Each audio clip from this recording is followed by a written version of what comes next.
Welcome everyone. Today is Tuesday, February 14th, 2023, and this is a regular meeting of the City of Asbury Park Zoning Board of Adjustments. Chairman Avalon, will you please call the meeting to order? Thank you, Marie.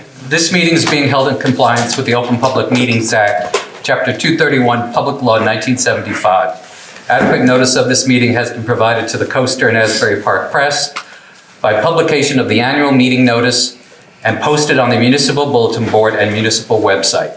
All notices are on file with the board secretary. Official action may be taken on the following matters before this board. Fire exits are located on the east and west sides of the council chambers as well as the back of the building. I ask everyone to please mute their cell phones for the duration of the meeting, and this meeting is being recorded by APTV. I will now take roll call. Jose Alvarez. Here. Wendy Glassman. Here. Daniel Harris. Here. Russell Lewis is absent. Jill Potter. Here. Tim Slick is recused for this application. Vice Chair John Scully. Here. Chairman Christopher Avalon. Here. All right, so we just have a few housekeeping issues or items to review. I make a motion to approve the minutes of September 20th, 2022. Second.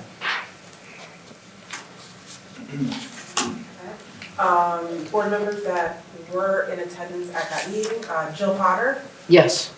Tim Slick is absent. Wendy Glassman. Yes. John Scully. Yes. Christopher Avalon. Yes. And I make a motion to approve the minutes of October 11th, 2022. Second. Members in attendance, Tim Slick is absent. Russell Lewis. Wendy Glassman. Yes. John Scully. Yes. Christopher Avalon. Yes. Is it? And I make a motion to approve the minutes of October 25th, 2022. Second. Okay. Board members present, Jill Potter. Yes. Wendy Glassman. Yes. Daniel Harris. Yes. Christopher Avalon. Yes. And we're done. Okay, great. So we'll move on to and continue the application of Breakwater Treatment and Wellness Corps, 807 Memorial Drive, 906 First Avenue. Ms. Weiner, it's your show. Do you want me up here? Please. Good evening. Emily Weiner from Weiner Law Group on behalf of the applicant Breakwater. You don't look like Matt Gilson. I am not Matt Gilson. Matt Gilson helps me out and was here last time. I am here now and hopefully will be next time if there's a next time. The applicant, or the application rather, as you know, is for use variance and preliminary and final site plan approval for a medical cannabis facility located at 807 Memorial, 906 First Avenue. Tonight, I'm hoping to get through our next two witnesses. I have our engineer and our planner. Our engineer has about 30 minutes of direct testimony, and then the planner would have probably 15, maybe 20 minutes of direct testimony. I would ask if the board would indulge us in holding questions until the end, as some of your questions may be answered by the rest of their testimony, but of course defer to the board as to whatever your preference is. Well, that's not typical, Ms. Weiner. Normally we ask questions. I'm sorry if that interrupts your speaker at the time, but generally we'd like to ask as we go. Sure, it's okay. I have to ask. You are obviously entitled to do as you please. So I'm going to call my first witness. May I swear in the witness, Mr. Chairman? Please. Please raise your right hand. Do you swear affirm the testimony about to give the truth, the whole truth, and nothing but the truth, so help you God? I do. You can put your hand down. Please state your name, spell your last name, give us your office address. Jordan Rizzo, R-I-Z-Z-O. CME Associates, 1460 Route 9, Howell, New Jersey. Your witness? Thank you. Could you please give us the benefit of your credentials first? Sure. Jordan Rizzo, I'm a project leader at CME Associates. I have my Bachelor's of Science degree in Civil Engineering at Rutgers University. I'm a licensed professional engineer in the state of New Jersey. My license is in good standing. I have over 8 years of engineering experience, both on the review and the design side, for applications like this one tonight, similar applications. I have also served as a board engineer for a number of municipalities throughout Monmouth County. So I gather you appeared before boards before that. I have, yes. Okay, great. Thank you, Mr. Rizzo. Thank you. We accept your credentials. Thank you. Chris, before you proceed, Mr. Mondello, could you swear in our professionals too? They were sworn in at the last one, but we'll do that again, right? All right, please raise your right. Do you swear or affirm the testimony about to give the truth, the whole truth, and nothing but the truth, so help you God? Yes. Put your hand down. Please state your names one at a time. Spell your last name and give us your address. Michael Sullivan, Sullivan, ward planner, Clark Caton Hints, Trenton, New Jersey. Jason Fichter, Fichter, Inside Engineering, Board Engineer in Warren. Gary Dean, Dean, professional engineer and board consultant for traffic matters, Dolan and Dean Consulting Engineers. Thank you, gentlemen. Thank you, Mr. Mondello. Please proceed, Mr. Rizzo. All right, thank you. The first thing I'd like to do is just go through a few open checklist items, submission checklist items from the engineer's letter. We are requesting a waiver from the following 4 items. The first one is item 5B, which is requesting all trees within 200 feet of the property. Checklist item 7, which is requesting all existing utilities within 200 feet of the property. Checklist item 11, which is requesting all existing easements on the property, and to our knowledge, there are no easements. And then the last one is checklist item 29, which asks if the project is going to be phased, and we don't have a phasing plan because it's going to be completed in one phase. Now, before I begin, I would just like to circulate a couple exhibits. These are just reduced size copies of the boards I have here. Mr. Chairman, does the board typically number these A1, A2? What is the typical procedure? All right? Yes. So, So A1 is this first one here. I don't think there was any exhibits. Before you proceed, Mr. Rizzo, I'd like to review the ones that you're asking for waivers on. Jason, can you enlighten me what specifically is asked to waive? They're asking for a waiver to locate all trees within 200 feet of the property. As long as the trees are shown on the property, I have no issue with it.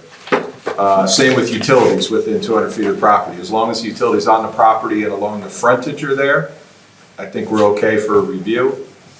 And then the easements, are you asking for a waiver on that? It sounds like you're saying there are. There are none. It was noted in your letter. I just wanted to clarify. Okay. Whether you call it a waiver or not, we don't have any. Yep, so the easements were covered there, and then he's saying that they're not phasing the project. Okay, So those were all layups. so you're good with that? Good with them all. I'm good with it too. Thank you, Mr. Rizzo. Please proceed. So according to my records, there were no documents marked last time. I don't know if you have any notes there from Mr. Gilson, but I don't have any exhibits being marked into evidence, so we would start with A1 and proceed accordingly. Can I mark it? Do you want me to mark it? You can mark it.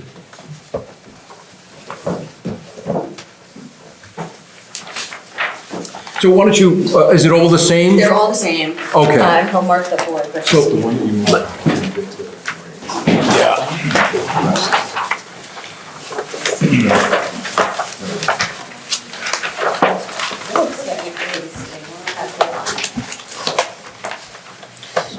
Are we going to be using at all, Marie, the boards? Do you know? They said that they would. Oh, no, okay. oh, okay. So, if I might, Mr. Rizzo, Ms. Green was kind enough to mark this as A1. Perhaps you can explain to the board what it is, who took this picture, when they took the picture, and does it accurately depict the conditions as set forth today, or when the picture was taken? Sure, so Exhibit A1 is titled Site Aerial. It is basically an existing conditions photograph. I have the streets and surrounding area. I'm sorry, can you use the microphone? Forgive me. Sure. This exhibit is prepared by my office, CME Associates. It's dated August 9th, 2022. And it's an existing conditions photograph. It's an aerial photograph. So you used some type of software, some device to take this picture? Is it Google? It's Google, yes. It's a Google image. All right, thank you. Your witness, Counselor. And then I'll speak to this exhibit first, but while we're doing this, I might as well pass out the second exhibit. Just a question, there's a note on the plan that says it's an aerial image from NJDEP, not Google. Oh, thank you. I can't read that It's small print. tiny, that's what I was reading it for Ron. They probably. You know, I actually brought a magnifying glass and I forgot it. So the next one is we'll call it A2.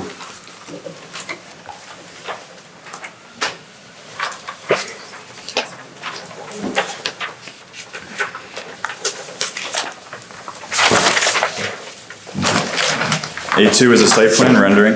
It's prepared by my office, CME Associates. It's dated 12/13/2022. And this is a colorized version of the site plan sheet that is in the site plan set. That's And been what sheet submitted. is that has already been included and provided to the board? It is sheet 4, and that is the site plan.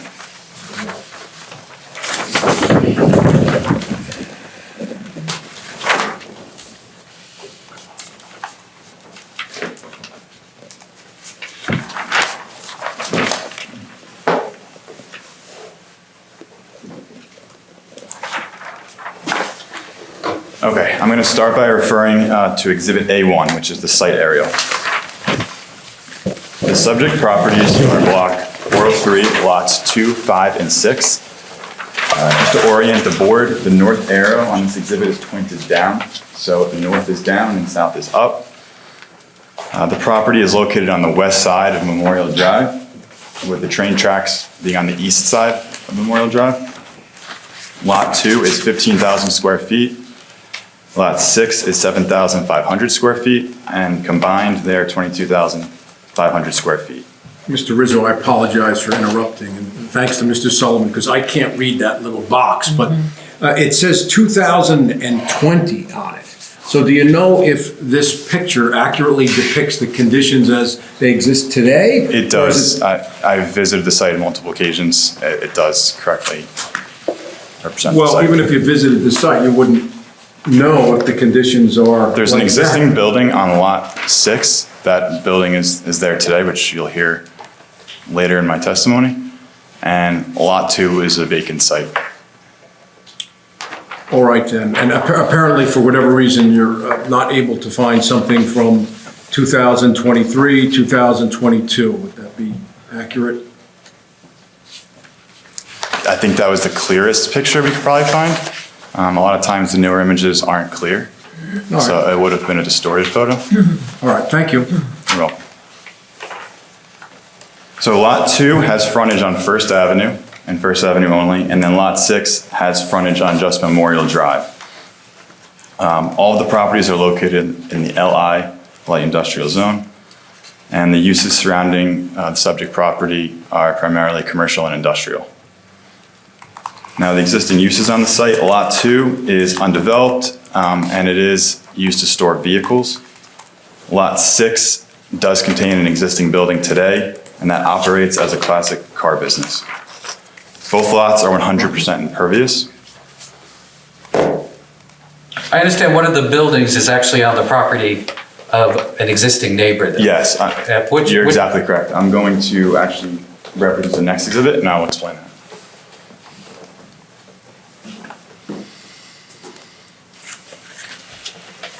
So since you brought it up, Lot 5 is this lot right here. And Mr. Rizzo is now referring to A2. A2, correct. So the existing building on Lot 6 actually protrudes by a foot or so onto Lot 5, which you can see in the colorized version. It actually extends just beyond the property line. It's just that small rectangle on the bottom. Correct, it's just a small portion in the rear. So for that reason and that reason only, we have included Lot 5 with this application. We are not proposing any site changes or any building modifications, internal, external, on Lot 5. We only included it because of that small portion of the existing building that protrudes. So from this point moving forward with my testimony, I'm really only going to be referring to lots 2 and 6. All right, so the applicant is proposing to convert the existing building on Lot 6 to an alternative treatment center. The footprint on Lot 6 is going to remain exactly the same. The south side of Building 6, there's an existing loading zone there today. We're proposing to utilize that same loading zone with the driveway from Memorial Drive. We're proposing a loading door that faces out towards Memorial Drive, and that door will open and close as the vehicle comes into load. So when it is actually loading, the door will be closed and it'll be out of sight from Memorial Drive. What kind of vehicles will they be using for deliveries there? The delivery vehicles will only be smaller, like Sprinter-sized vans, nothing large, no tractor trailers or anything like that. It's just a small van that's associated with the tenant, the applicant. Could you point out on the map exactly Sure. where they'll be loading and unloading?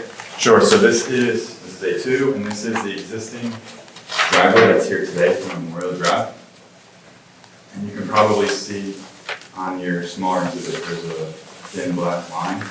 There's gonna be a door there, a garage door. It's gonna be closed at all times except for when, they open it to bring the van inside. That van will be doing what?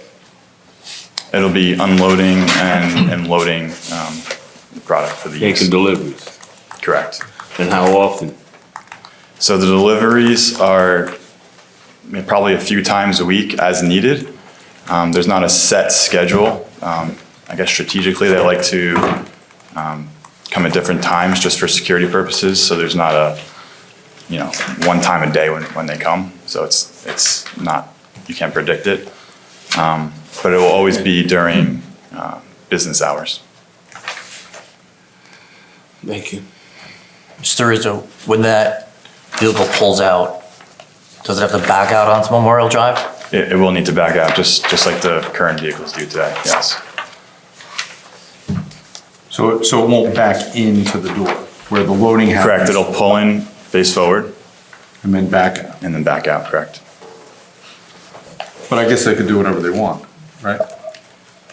They can, I think it's probably a safer condition for Memorial Drive to pull in forward, so. Mr. Rizzo, all the delivery vans are driven by employees of the applicant, correct? That is correct, yes. So that is within their control and could be instructed to them as to how to do it if the board so desires? That's correct. Thank you. There's no way for them to turn around though and pull out. No, correct. They would pull in and then pull out. Are the vans marked or have advertising on them? They're not, no. No. Okay. Okay, so next I'm gonna speak about lot 2, which is this lot here. The public entrance for the building where patients will enter is directed towards lot 2, where we're proposing a parking lot. We're proposing to remove all of the existing pavement on lot 2 and all the fences, and we're gonna construct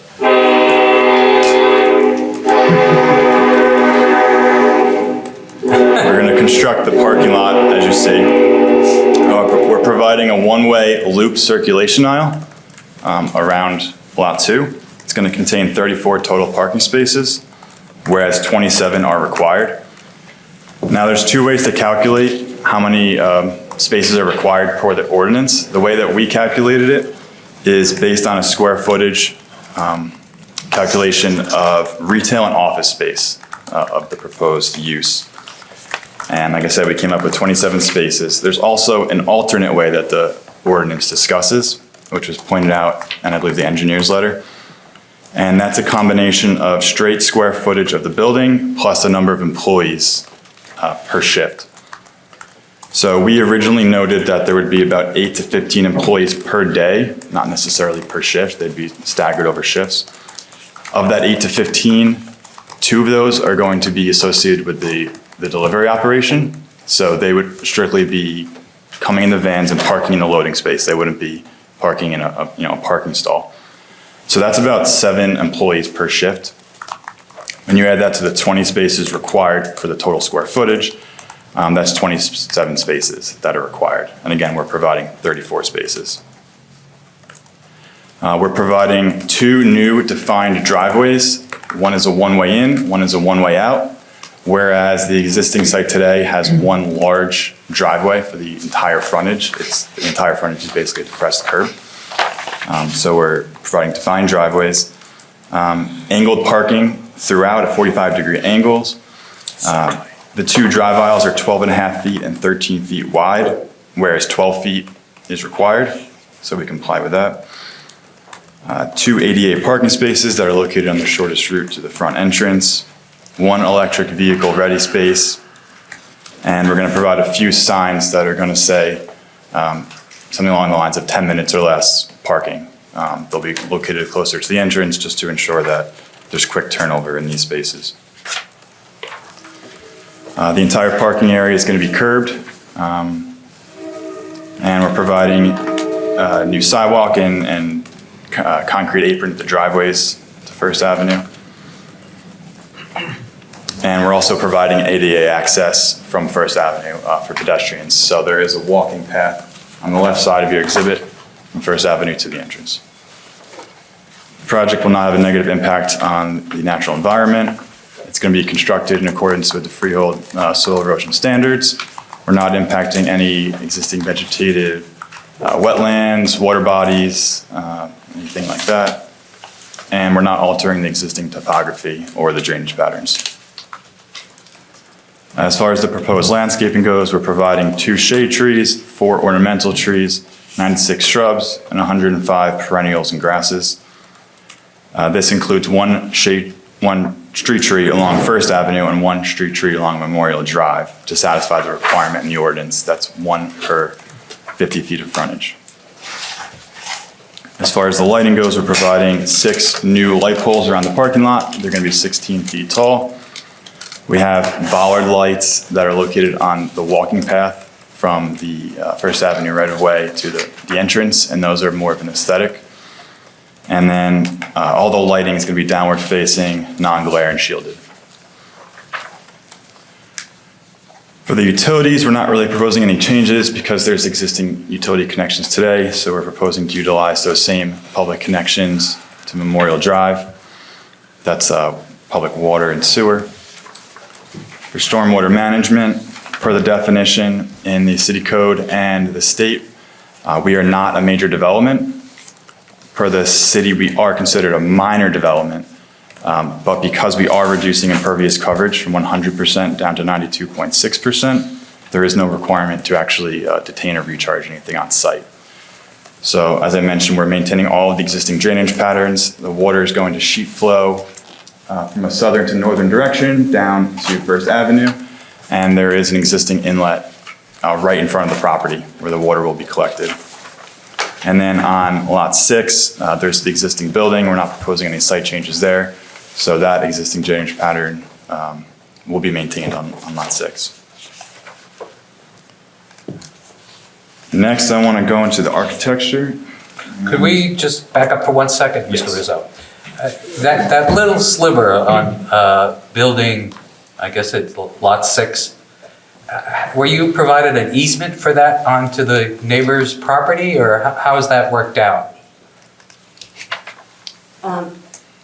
The applicant is the tenant in this building, as you know, and we are, we've been informed by the property owner that they are working with the neighbor to work out. I believe he is trying to purchase that portion of the building or work something out. So that hasn't been completed to date? We have a signed agreement. They have a signed agreement. And obviously, we resubmitted the application with the Lot 5 owner's signature, giving permission for the application to go forward. Thank you, Ms. Williams. Okay, next I would like to introduce my next exhibit, which I'll call A3.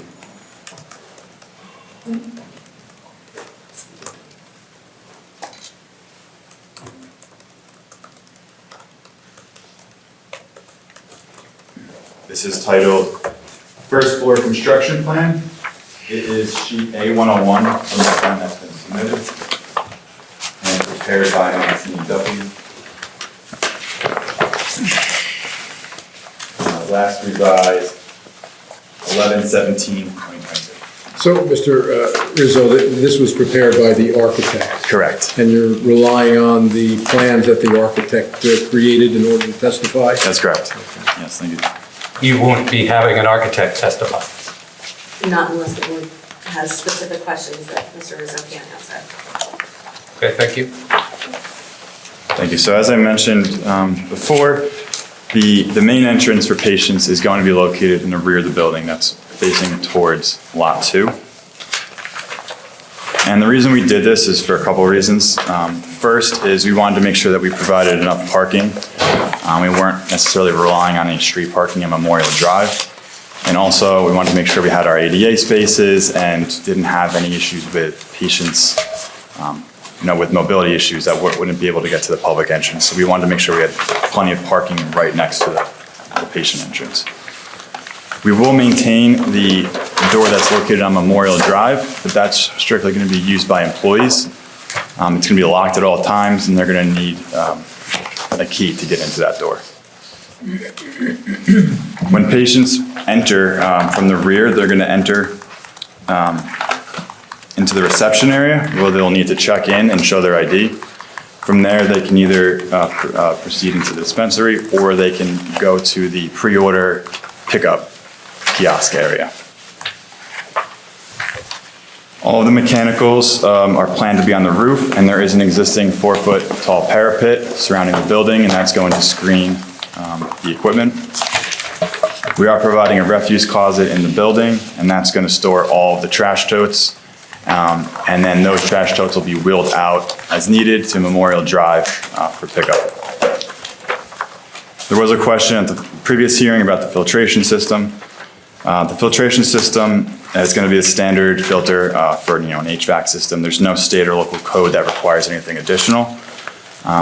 As far as all the products in the building, everything remains packaged. There's no odors or anything like that, so there's no need to provide anything beyond the standard filters. So if a medical patient, and they're allowed to buy 1 ounce for every 30 days, says, I like this particular strain of cannabis, I want an ounce.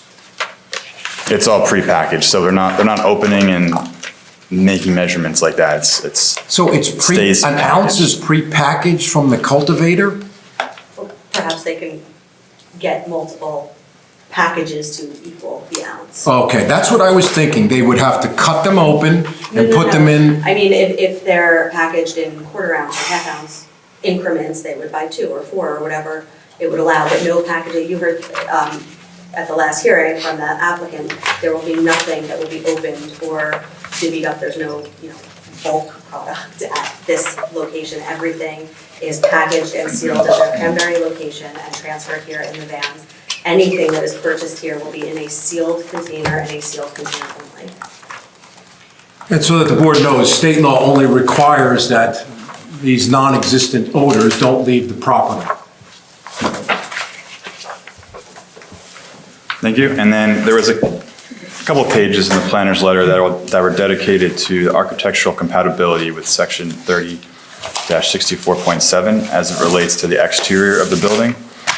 I believe that was primarily just for reference only, as the ordinance states that this section is specific to the R1, R2, R3, and B zones, whereas we're the LI zone. No relief is required. I just want to point out that I think that was strictly for reference only. Can I ask a question about the mechanicals? Sure. How high are the mechanical units? Do you have details of all the mechanical units to demonstrate that they would be screened by the 4-foot parapet?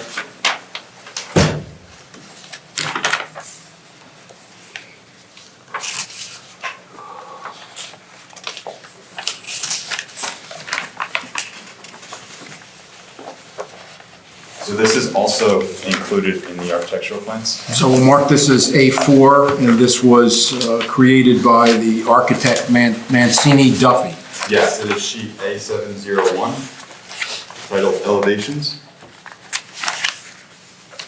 with a revision date of 11/17/2022. And this was prepared in response to one of the comments in the first letter to show where the equipment would be. You can see the parapet is shown, and then dashed behind it is the equipment. So it's 4 feet tall. The parapet is 4 feet tall, and it would actually be tucked away towards the back too, so you wouldn't see it from Memorial Drive. Is it shown, are these mechanicals also shown on the roof plan? I believe so. Yes. Would you like me to show that too? I would like everybody to see.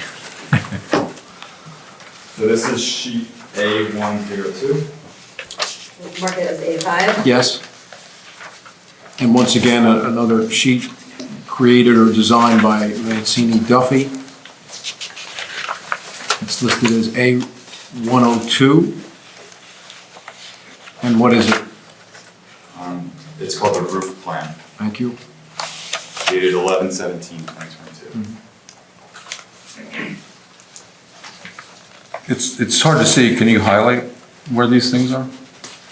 And describe them in terms of height Sure, so and the distance to the edge of the roof? right here and here, these are the existing units. This is Memorial Drive here. They're probably about 5 feet in the front. 5 feet from the front parapet wall? Correct.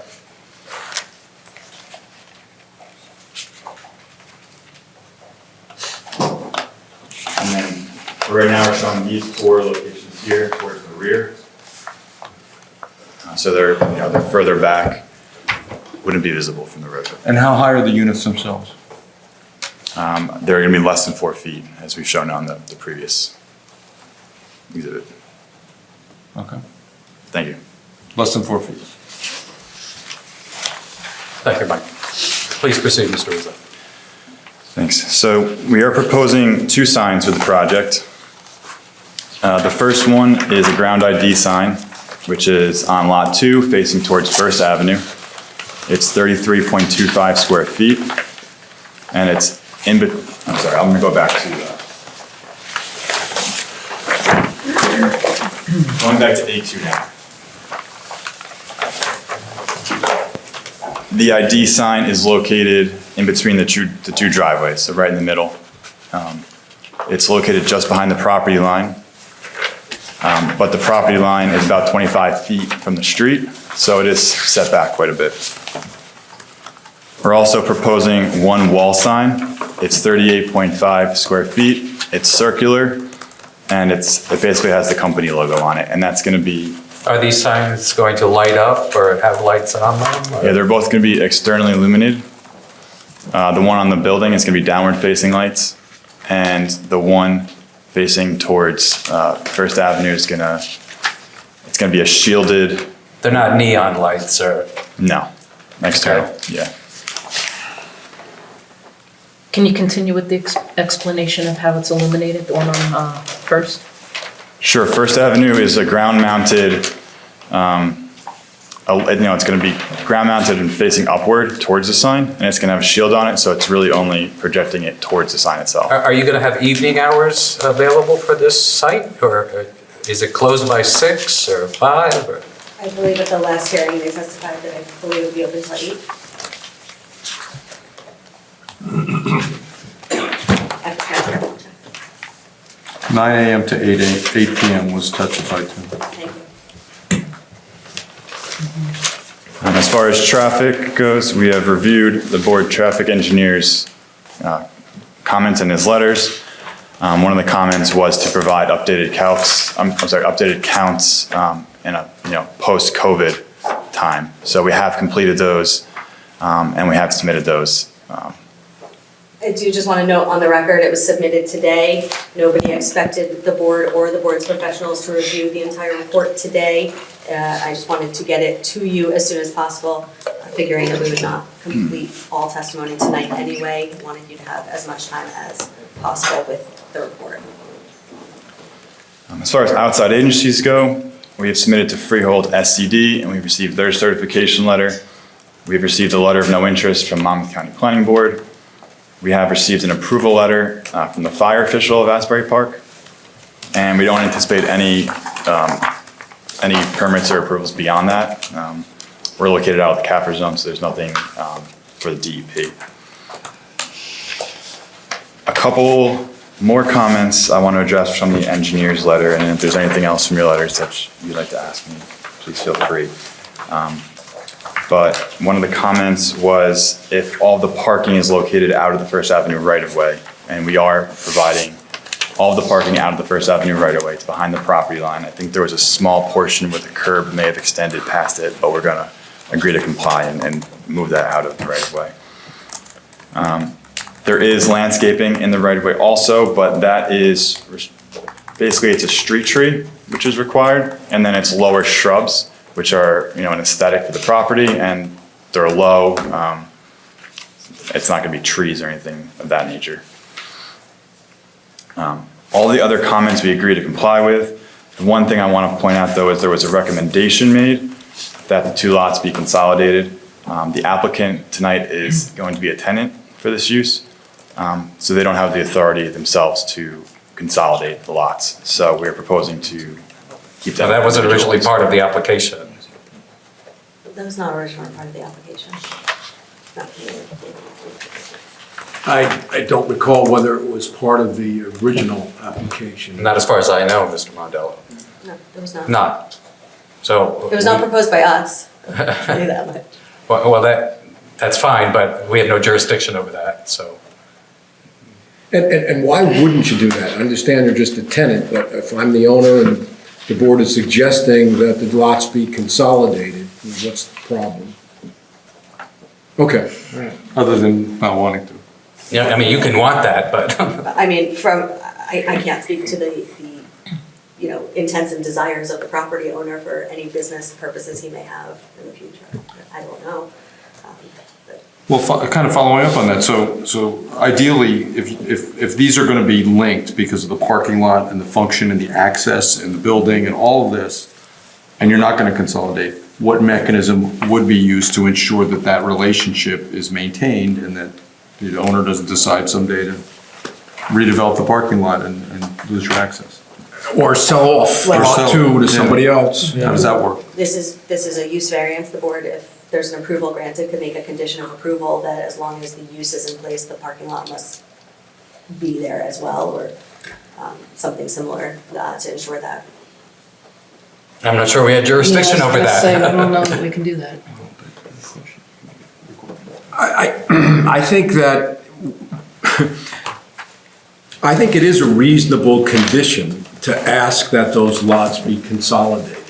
Now, if the owner says, I'm not doing that, I don't think we have any type of enforcement mechanism in place. But I do think as another condition, you could say that if anything changes with respect to lot one, they have to come back to the zoning board because it changes everything. I could see that as a condition, but not as necessarily saying that the lots will be consolidated into one. That's not our jurisdiction to do that. I agree with you. Mr. Chairman, I think that it's more common than, the board may believe. In fact, if the owner was sitting here, we would say, and would you agree to consolidate these two lots? And since it's a use variance, he probably would do one of these. So it's not an unusual request, and perhaps you can reach out to the owner and say, the board is really concerned that something may happen with lot two. Would you consider consolidating, the two lots? Sure. May get an easy answer. We will certainly reach out. We will certainly make the inquiry. But again, because it is a use variance, a reasonable condition would be that if anything changes with the use or either of the lots, that the applicant would have to return to this board. That's I not understand. unusual. Yeah. We can proceed. Thank you. So then the last thing I want to do is go through the list of design waivers that we were requesting. I think all of these were captured in the planner and engineer's letters, but I want to put them on the record. So the first one is that illumination levels shall not exceed 0.1 foot candles at the property line, whereas the proposed illumination exceeds 0.1 foot candles at the First Avenue property line. We're proposing 0.8 foot candles at the First Avenue property line, and then there's about 25 feet between the property line and the street. So when you get to the street, it gets down to about 0.1 foot candles. You'll probably recall from the last hearing, one of the residents spoke and said that this area of town is very dark at night. So we feel that this is a benefit as we're basically illuminating the sidewalk area. We actually, we could go lighter if requested, but we think this is a benefit. Next one is exterior lighting fixtures should not exceed a maximum height of 14 feet. There's actually also another code section that says that 16 feet is the maximum height required. So we are proposing 16-foot tall fixtures. If we were to go down to 14 feet, we would need to start adding more fixtures. And then at that point, you start adding more sources of light. So we feel this is an appropriate height for the lights. I'm sorry, a little confused. There's two ordinances, one that says 14 and one that says 16? The one that's in effect says 14. I don't know where the 16 feet is, but I'm a little confused by that. but 14 is the height of the most recent ordinance. And where did you get that, Mr. Rizzo? He's looking.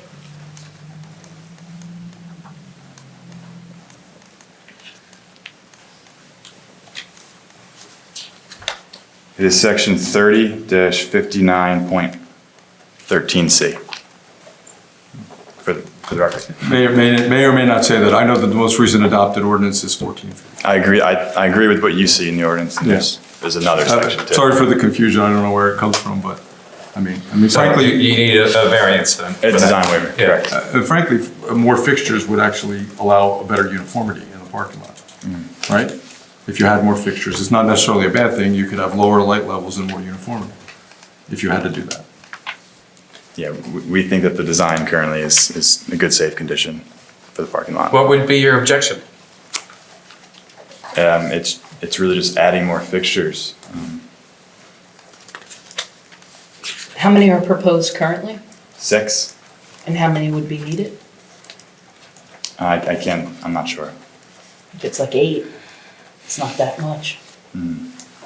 Perhaps you'll relook at that, Mr. Rizzo. Sure. Will these lights be on the timer? At night, they will be, yes. Okay, now you basically have your, people coming in from the parking lot, and technically they're gonna be entering right off the parking lot into the building, correct? Can you repeat that? Show me how the people get into the building from the parking lot. They go straight from the parking lot. I just think I'm right. This is basically a sidewalk area here. Right, And they're gonna park and then walk into the building. okay, and if you have an overflow, how do you propose to handle that? An overflow? Yeah, Well, the reception area was designed with that in mind. So there's a larger reception area and there's a lot of, cash registers too. So it's a constant turnover. how many people will be in the waiting area? In the waiting area. I don't know, was that supposed to be last? I thought it was, but. While they're checking that, when you referred to overflow, did you mean cars or people or I'm both? talking about people. At one time?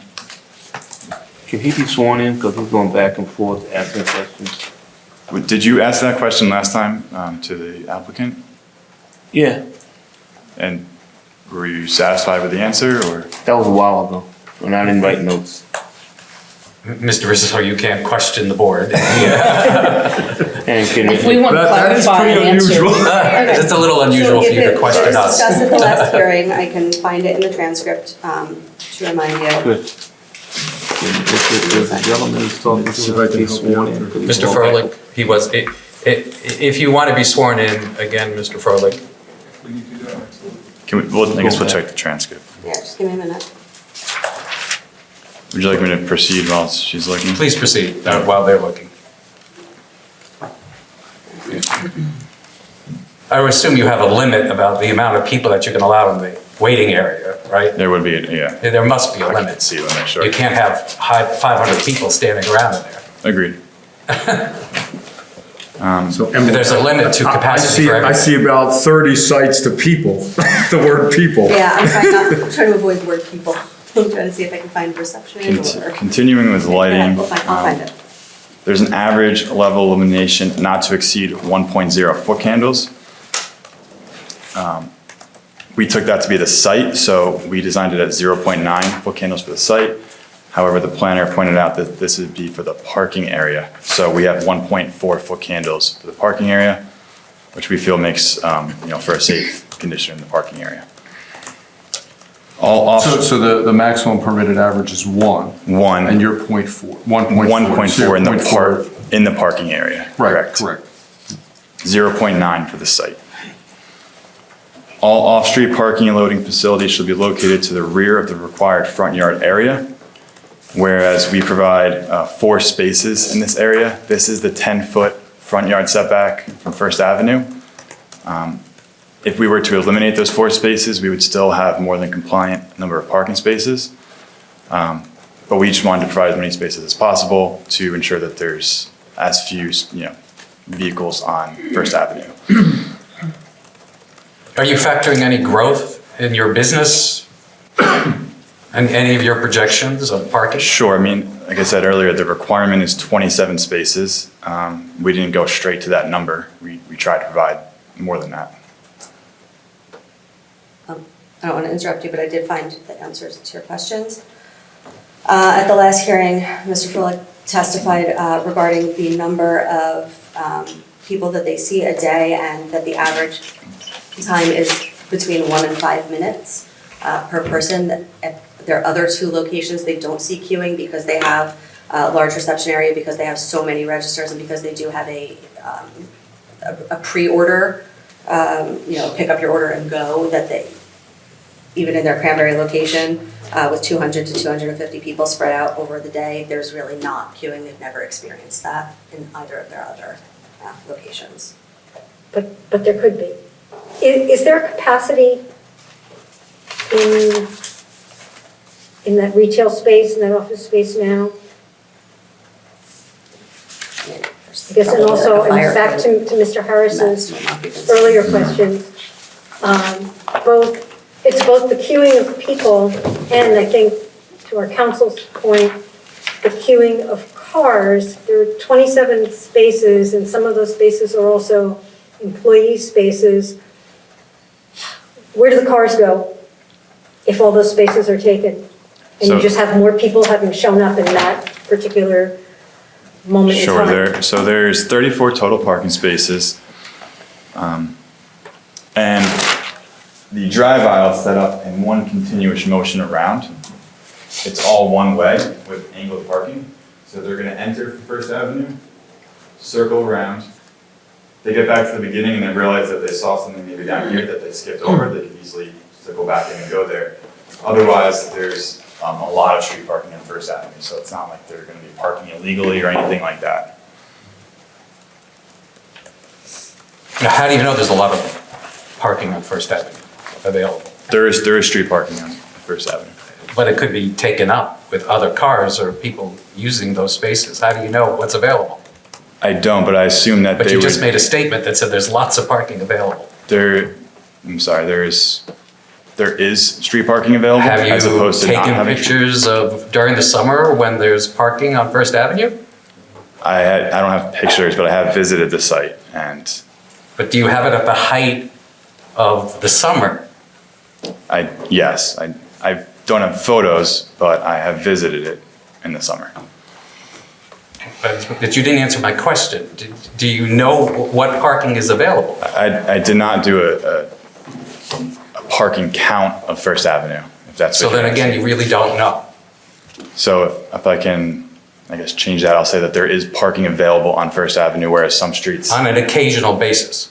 Sure, but we're not relying on that parking. That's just in a scenario where there is none, I guess. That's the hypothetical scenario that was brought up. Okay, well, we're not looking for hypothetical. I'm still also concerned, it's,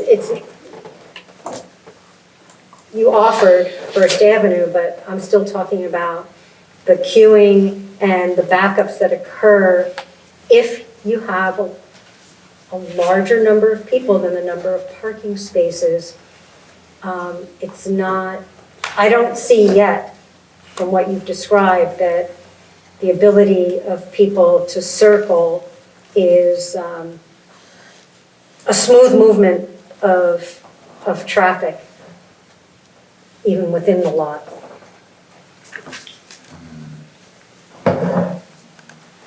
I can tell you that all of the parking spaces are designed for the city code as far as size. The drive aisles are compliant size. It's pretty standard to have one way with angled parking spaces as opposed to 90-degree spaces. It makes more sense to be angled.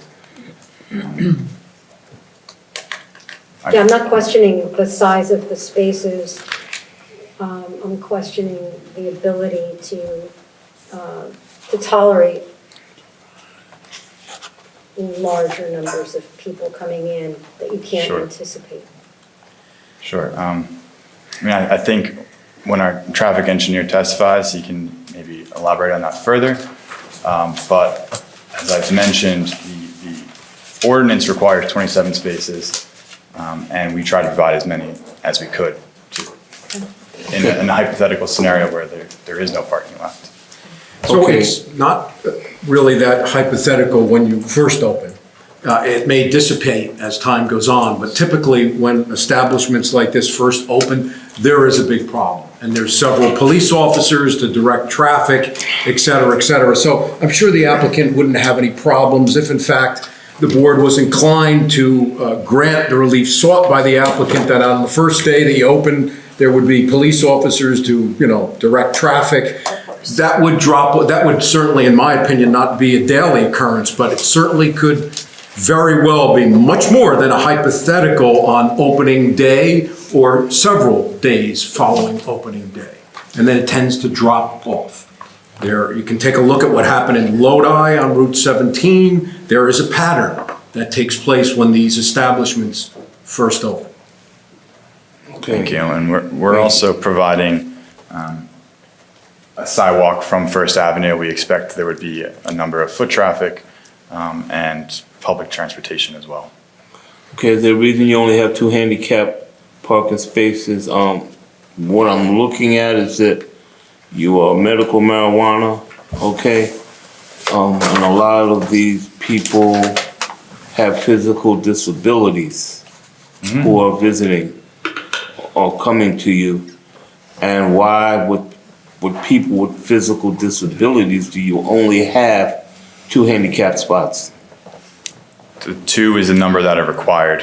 For a day, it's up to 50 spaces, would require 2. So we're compliant with the number of spaces. Okay, I'm just talking about extenuating circumstances. And I'm talking about reality also, of the people that you're gonna be dealing with. Sure. Okay? So I would like to see more than 2.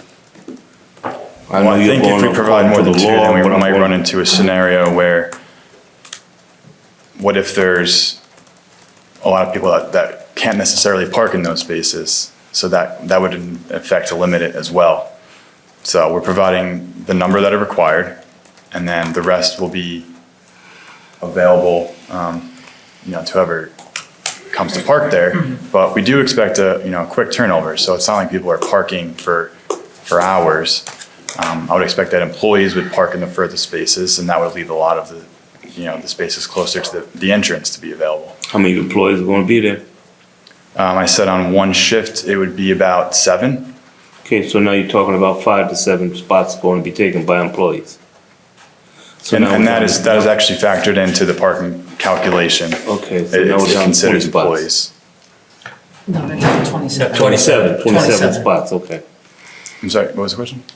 No, I was just telling him that calculation goes down to 27. Yeah, 27 He takes the required. employees into You're taking employees consideration. into 7. Okay, we're down to 7, but I just don't like those 2 handicap spots. If we were to provide another one, the issue is that we would then need another access aisle, that would take away a parking space. I mean, again, we're over the number of spaces required, so we could do that. But it wouldn't be 34 spaces, it would probably be 33 spaces.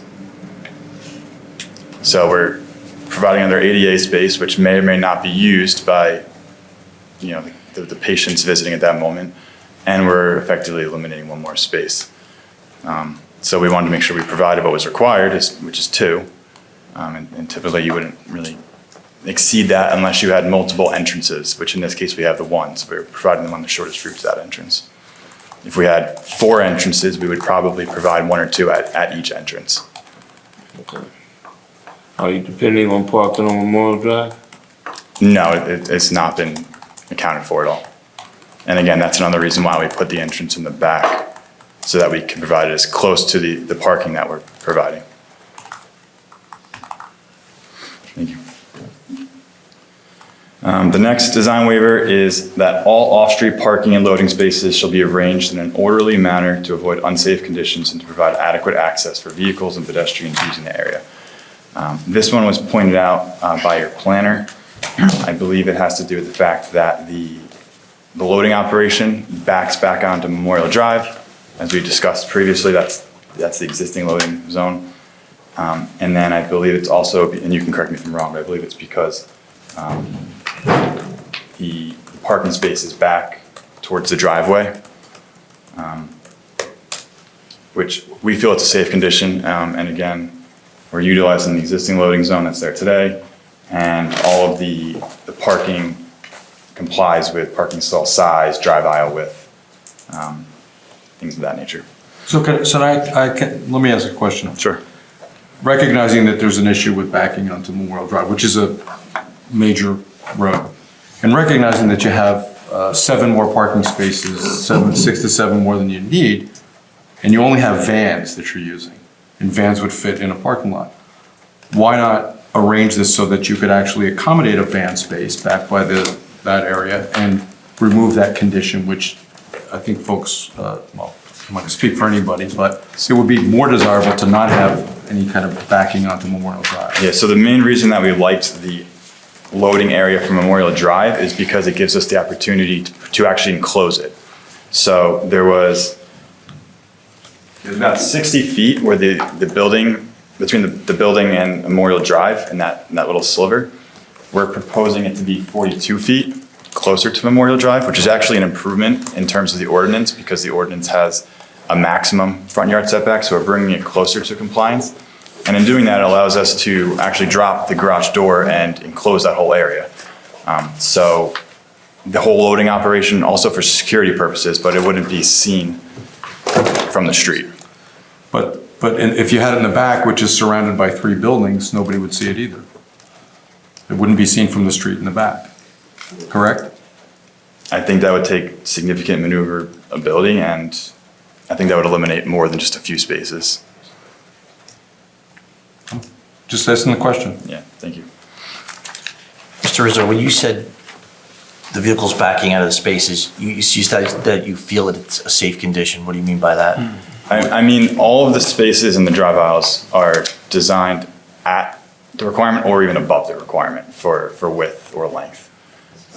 So, you know, we're at or above the industry standard for a typical parking lot like this. And those first 2 spaces in the entrance, where those vehicles have to back out, are they gonna have to back out onto the sidewalk? They don't. We actually have an exhibit that I can provide for you now if you'd like. This was previously submitted to. Yes, this was submitted previously. I think you made reference to a parking exhibit. That's exactly what it is. I didn't see it in the submission, though. It was submitted November 22nd with a revised application. So this would be A6.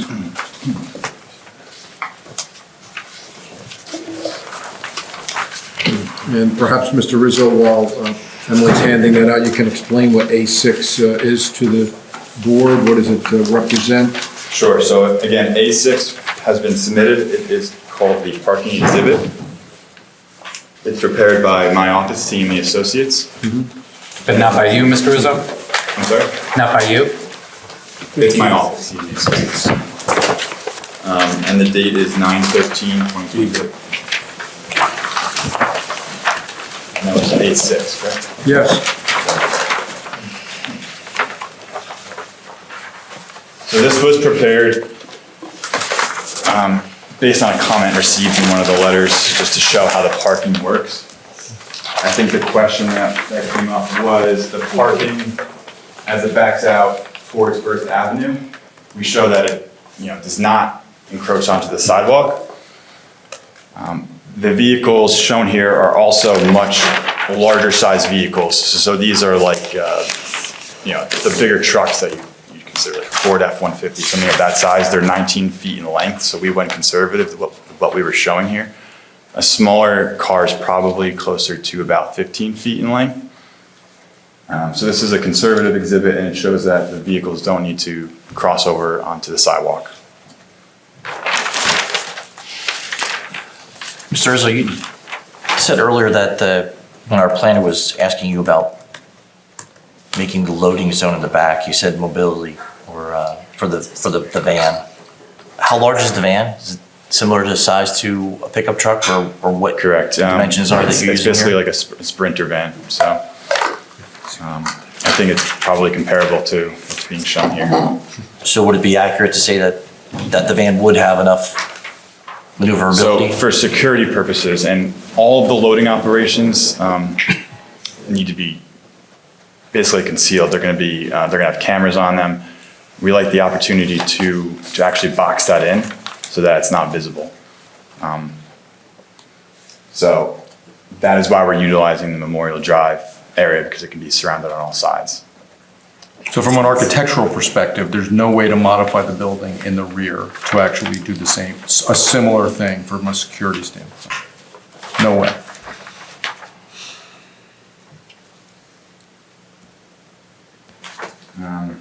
I think by the time that you provide that actual garage type structure, I don't think that you'd be able to swing it in and then back the truck back out, the van back out. Can we, on this topic, can we go back to the floor plan exhibit for 1 second? It was A3? A3, architectural floor plan. Yeah, probably be better. So this is A3? Okay, so the area by, I guess, the back of the building, by the parking lot, that's all area that would be open patient access, correct? This area, correct. So is there a way to get from that side of the building into the secure vault without walking through the retail space? There is not, no. Okay. Mr. Rizzo, I don't mean to interrupt you, but I understand you're an engineer and you're not the architect. Would these questions be better answered by your architect? I think the questions are about the van, though, correct? Well, I think our planner just asked you about altering the back of the building, which, again, I'm not an architect, but I would I think the that- architect would probably defer to me as far as the ability to maneuver the van So into that But scenario. not in terms of modifying the building. No, but I think once you modify the building, the next question is, can the van actually maneuver and to get into this space? But first, we need to discuss whether the building, according to our question from our planners, can the building be modified first? I mean, sure, I think any building could probably be modified. So But again, my concern is here is that that's more of a question for an architect, not an engineer. we could certainly bring the architect up for questions after Mr. Rizzo is done with his testimony, if that would make the board more comfortable. The other thing that I do want to point out is there are certain state regulations regarding deliveries and that the product cannot go through the retail space, has to go to the secure location. So this wouldn't just involve putting the deliveries in the back, it would be a complete and total redesign of the entire application. Does this layout exist now in the building? Is this layout that you're showing, does that exist now? No. So you're already doing a total reconfiguration? Well, of for the what's in reasons building? explained before, we'd like to have the patient entrance be towards the back of the building where, it's on the shortest route and it's by all the parking spaces. So that would require us to, move the entrance, the public On the entrance. plans? Correct, but we would like to have the entrance as close to the parking, so that's why we have it in that location. Excuse Mr. me. Rizzo, is it your testimony that in your expert engineering opinion, having the layout this way is the best layout for this, and that you, when designing this, looked at it from every angle? Correct. And that this is the layout that works best from a practical standpoint as well as a state regulation standpoint? That is correct, And a yes. municipal code compliance standpoint? Yep. Thank you. Okay, excuse Can me. I ask just one more question? Did the applicant ask you to look at an alternative that you loaded from the rear? We did conceptually look at it, and that basically changes.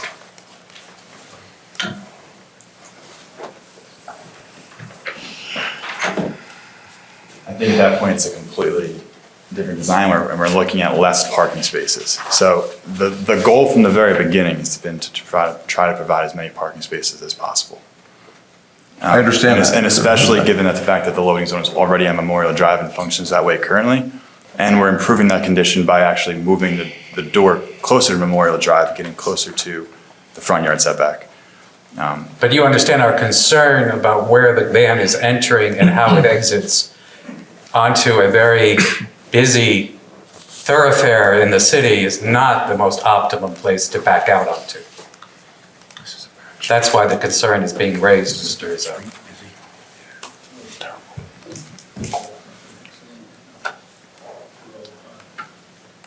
I mean, I think it's just mirroring the current conditions. But we're explaining our position. But we're not talking about cars now, we're talking about a product, okay? We're talking about something that's different that's coming into the state right now. And one of the concerns I have during your loading and unloading, are you gonna have security present when you're doing that? That was testified to at the last hearing, and yes, there will absolutely be security present, as well as cameras in the, outside the loading area and inside the loading area. Okay, and you'll have a guard present at the time when they're loading and unloading? The prior testimony was that they will have staff and security there, and I believe he even said that if the board or the city or the police department so desires, they would have armed guards if that's the preference of Asbury Park. They do that in one of their locations, not in the other, and they would do it if that's what the city so desires. Yeah, I mean, I think that we know a little more about Asbury Park than you know about Asbury Park coming here. Okay, so that makes it our concern. Okay, because we're concerned with the constituents and we're also concerned with the people who live in the neighborhood. Okay? Sure. That's why we're here.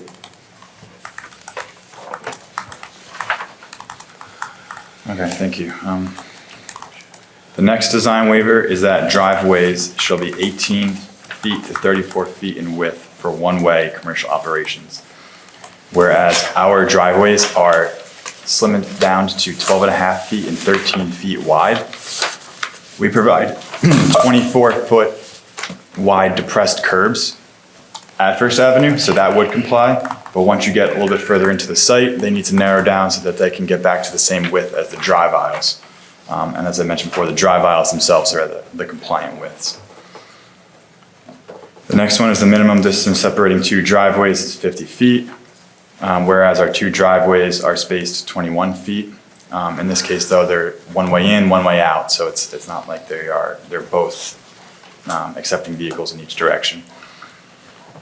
Driveways shall not be located within 5 feet of a side property line, whereas the existing loading zone that we have, that we're maintaining, is located along the side property line. That's the one on Memorial Drive. The design of planting areas within parking and loading areas should be adequate to screen parking and loading activities from the street or any adjoining lots. Whereas in this case, our loading zone is not screened by landscaping. And as you've heard, the loading zone actually has the door, so that will come down and the door itself will screen the loading. If we were to provide landscaping, that would prohibit any vehicles from entering and exiting. Off-street parking areas with more than 10 spaces shall have planting beds at least 5 feet in width around the perimeter of the parking area. No buildings, structures, storage materials, or parking facilities shall be permitted within the buffer area. We do provide landscaping beds in our parking area. If we were to provide continuous on all sides, that would reduce the number of spaces we have by a few. So again, we could be compliant with that, but our goal is to provide as many spaces as possible. And then similarly, the next one says that all uncovered off-street parking and loading areas of 20 or more spaces shall be provided with planting islands. Basically, this is almost repetitive here, but kind of the same idea. We could provide more planting in the same manner, but that would reduce the number of parking spaces. Shade trees shall be provided at a rate of 1 tree for each 4 parking spaces in place so that all spaces are shaded to the maximum extent possible. For 34 parking spaces, that would require 8.5 trees. We are providing 1 shade tree on site in addition to the street trees that we're providing. In this particular case, where the site is located, it's surrounded on all sides by taller buildings right up against the property line. So those buildings in itself effectively provide the shade over a majority of the parking lot. The total landscaped area of any uncovered parking area must not be less than 10%. So this is basically saying, calculate all of your parking area, and 10% of that has to be landscaped area elsewhere on site or next to it. We designed this at 13.6%, and that was based on a calculation of strictly the parking spaces. However, the planner pointed out that the drive aisles are also included in the parking area. So with that, it would be 7.8% that we're proposing. And then the last one is the minimum area required for each loading space shall be 10 feet in width, 25 feet in length, and 14 feet in height clearance. We are providing the adequate length and width for our loading zone. We don't comply with the height, which is 14 feet. We provide a 12-foot height, which is that height to the top of the loading door.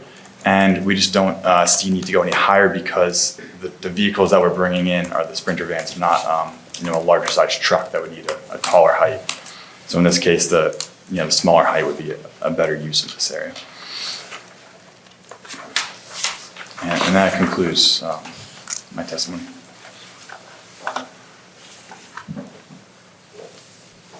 Anyone on the board with further questions for Mr. Rizzo? Board professionals? Mr. Chairman, a few questions. Mr. Rizzo, could you describe the building improvements and the size on both the west side of the building that encroach on a lot 2, as well as the size of what I believe is the enclosure of the proposed loading bay? How big? Yeah, I don't see on your table that there's any increase in building area, but yet the plans show, I think, an increase in the building area, unless I'm correct. No, that's incorrect. That's a good question. So to start with the loading zone, it's basically going to be an open air loading space. So we're providing a door on the front facing towards Memorial Drive and another wall facing towards the south. But it's not actually building square footage that we're adding. It's an enclosed on all 4 sides, open air on the top. So there's no roof, Correct. that's the point. Correct. It needs a roof to be a building Correct. and to have floor area. Yep. So it is a secured, for lack of a better term, pen, if you will. Short, and that's 26.3 feet in length and 12 feet wide. 12 feet in width is the existing width. Okay, thank you. And then how about the vestibule in the back? That, and for board members' benefit, I believe, unless I'm reading the plans wrong, there is a proposed building extension, if you will, a bump out at the, facing the parking lot. Yeah, and that's correct. That's simply like a vestibule area. That's not the reception or anything like that. That's just a place to put a couple more doors to separate those doors from the actual building doors. And what is the size of the dimensions of that area? And I'll defer to Mr. Sullivan in terms of the zoning implications, FAR, buildings on different lots. I mean, there's a fairly messy issue zoning-wise, but I just want to get the size of these correct and whether those need to be included in the parking calculations.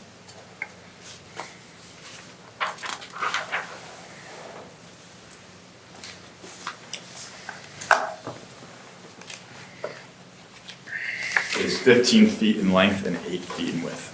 Thank you. And that's just basically a vestibule. Correct. But four-sided, if you will, or three-sided against the building with a roof, correct? Correct. Okay. Yeah, that's included as part of the building. But that's new building area that doesn't exist. Correct. Now, my next question relates to parking, and I know you discussed compliance with the ordinance. In what standard are you using to draw that conclusion? There's 2 standards. The one that we originally used is the square footage calculation, and it's a breakdown of the retail space plus the office space. Okay, I heard you mention that, thank you. My question, and it's largely for the board and council, is as I read the ordinance definition of retail, I don't know whether this is retail space.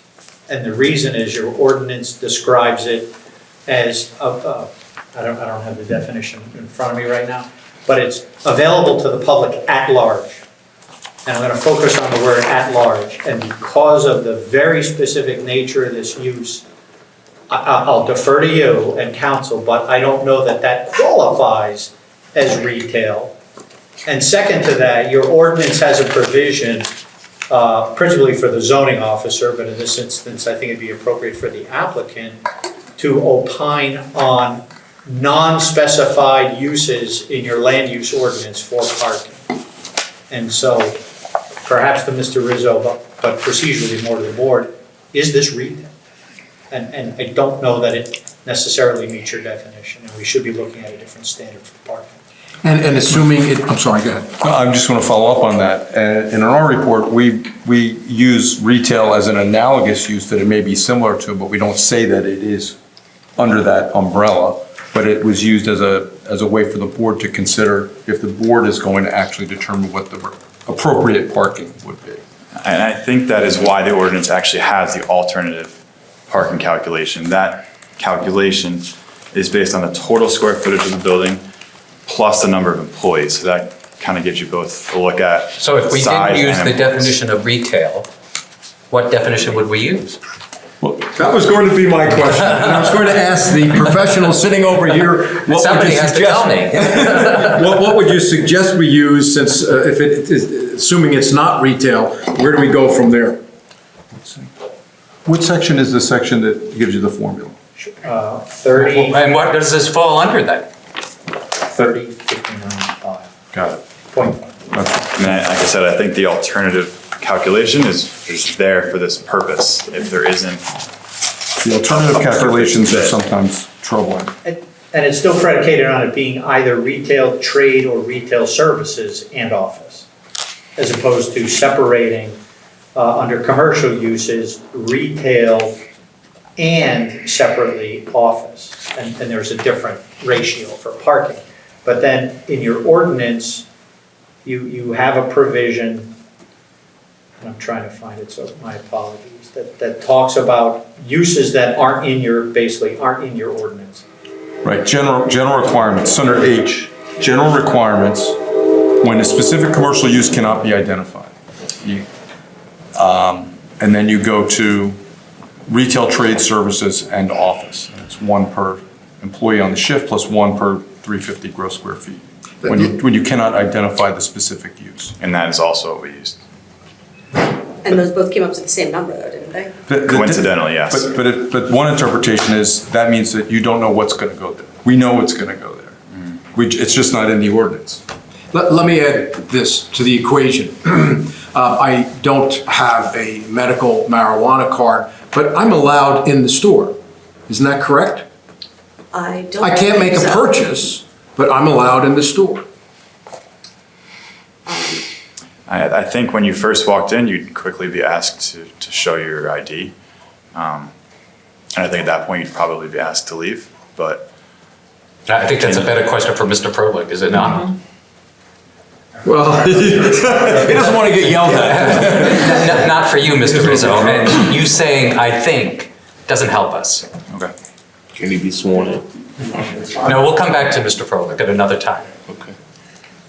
So we're left with the dilemma, if it is not retail, what is the next best standard? Assuming if the board were to grant the relief sought by the applicant, and at some point in time, they were to also convert to recreational, or shall I say adult use, it would be retail.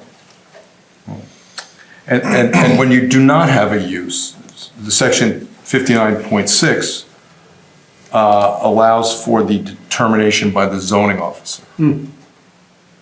That's quite a bit of authority. That's right. Hold on, Michael, or it says, or in the case of an application for development, final determination board. shall be made by the board. By the board. So to guide the board, Right. you know, there are traffic engineering standards through what's known as the Institute of Transportation Engineers. But given that the applicant has two other facilities, it may be appropriate for their traffic consultant to introduce that and to share with you what their experience has been at their other locations. I think if you can hold that question until then, I think we're prepared to. I think I would agree with that, Mr. Dean.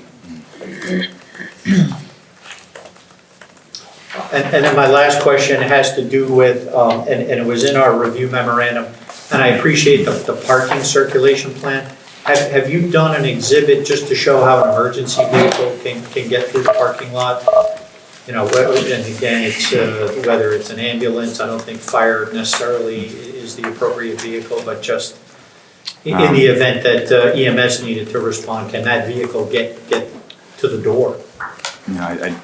I didn't necessarily see a question on that, so I didn't prepare one. I think you mentioned this, we went to the fire official and we received their approval letter, but we haven't reviewed it beyond that. They gave you an approval letter for something that hasn't even been developed yet? So it's under their view, under their scope, they approved it. It's not approved for construction. So you don't have approval? We have an approval from the fire official. That says what? Here, I'll tell you in 1 second.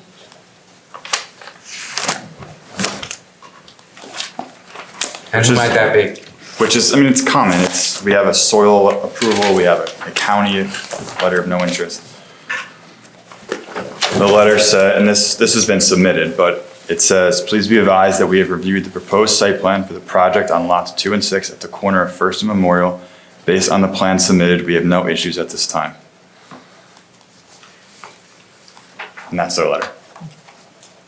Who signed It's it? somewhat incomplete. It is signed by Tahisha Gates, fire official. You mean T Gates? T Gates, correct, yep. Okay. And Isn't she approved? this has been submitted and it can be submitted again, but I would expect that a condition would be to get this approval, which we wanted to proactively get. I understand, okay. I think that's a little lacking, but go on. That's all I have right now. Okay, can I? Go ahead, Mr. Okay, Harrison. I don't have my glasses on, but Asbury is a very 22nd century city where we have scooters and bicycles. And while you were talking about parking, I saw nothing for scooters and I saw nothing for bicycles. Interesting. Would you put a bike rack in there?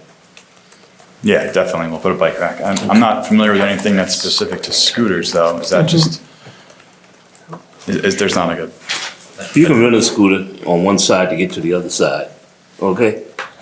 And because it's smaller than a car and much quicker.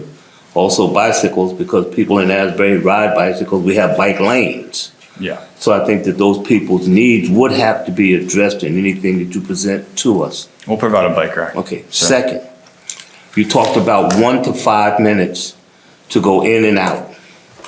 Did you take into consideration time for counseling? Because when you get a new person, you have to counsel that person, and a counseling session is not 5 minutes. Yeah, Did you take that into consideration? Mr. Froelich did testify to that in the prior hearing. He did say that most patient visits are 1 to 5 minutes. If there is a new patient, sometimes that takes between 20 and 30 minutes, but those are not the norm. Yeah, but that's dealing with parking, that's why I'm talking about it. Okay, you're saying that car will be there 1 to 5 minutes, now that car's gonna be there approximately, let's say, a half hour. Some vehicles You may know, be so short. that's what I'm saying, did you Yep. take that into consideration also? Yep, yes. Okay. And the testimony was consultation could take 30 minutes. Yeah, Right. 20 to 30 minutes. That's right, yep. Any further questions from the board or the board professionals? Mr. Fixture? If I missed this, I apologize, but there's some monitoring wells shown on the site. Can you tell us what they're for and what the future holds for that? Is there any issues in particular? Sure, so the monitoring wells are gonna remain. There would be no issues with keeping them on site and providing H20 loading for the monitoring wells. And I believe that the tenant would consult an OSRP moving forward, should the application be approved and constructed. Right, and there's no issue, or is there an issue with constructing the site the way you're proposing? With the monitoring wells, no. You're not cutting? We are very close to the existing topography, so it maintains the same drainage patterns. It's Is there an LSRP on the property assigned? Yes. yes, there is. Okay. I think it might be a good idea for that LSRP to submit a letter to the board saying something to the effect of what's being proposed is okay. Sure, we can provide that. Okay, thank you. Any other questions from the board professionals? All right, at this time, we're willing to open it up to the public to question Mr. Rizzo's testimony only. Anybody from the public who would like to ask Mr. Rizzo questions regarding his testimony only? Please come up to the mic, state your name and address for the record. Hi, Randy Thompson, Helped on Handcuffs Incorporated, 1130 Springwood Avenue. Randy Thompson. My question, I guess, is it's narrowed under this through the chair is what, if any, outreach has been done to the community in Asbury Park? No. Only questions for Mr. Rizzo. You cannot ask me, just Mr. Rizzo. Yep. Is that an appropriate question at this time for Mr. Rizzo? Your question can only pertain to what he spoke about this evening. Just his testimony. So just parking spaces, trees? Whatever he gave as testimony. My apologies. Sounds like my concerns will be better addressed some other time. Okay. Mr. Chairman, I have one more question. Please, Mr. Dean. Mr. Rizzo, could you describe the proposed practice for snow plowing? I know it's not typical in shore areas, but after we had one storm last winter with 2 feet almost, it was pretty significant. Sure, I think the procedure would be that the vehicle would come in and there's space in the back, even if it takes up a parking space or 2. There's even a striped island, if you will, in the middle, which we left striped as opposed to any plantings or anything there, but it could be moved in that location in the middle, the back middle or the back corners. I know the back corner has I think a fairly substantial amount of new landscaping that's proposed. I just don't know what salt and plowing, how that might impact that area. And I'll just ask you to give consideration, consultation with your client, whether you may need to cart it out. I'm not trying to solve your problem, but I don't know that piling it all up on the new landscaping is necessarily the answer, but just something for. Nor taking over parking spaces. Correct. It's always an issue with tighter commercial sites with minimal buffers, so just something to consider. It's a problem all over town. Is there a particular level of snow that you think would require carting off the facility, whether it's 2 feet, whether it's 1 foot, whether it's 6 inches? I don't have a good answer. It all depends on what happens in the following week, right? It's all subject to if we're just going to have 2 weeks of freezing, that snow's not going to melt. But if we know the next week or the next day it's 40 degrees, it could probably be pushed to a spot or 2, and the next day it's open. So it sounds like a reasonable condition would be if in the event it appears that there is so much snow that instead of taking a parking space up or this island, as was just described, you would indeed cart it from that facility. Sure, yes.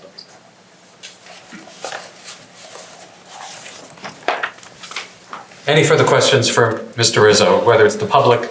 Please come up, state your name, address for the record. Good evening, my name is Adam Weisberg, I'm from Ocean Township. My question has to do, and I believe that you touched upon it, the amount, I know we talked a lot about the parking, let's talk about the people that come into the building. You're going to queue them up, not through the vestibule, but you're going to queue them up inside the reception area. In the reception area. And under the plans, and I haven't seen the plans, how many people do you believe can be safely kept in the reception area before they move to the sales retail floor, or to the sales floor for the medical marijuana?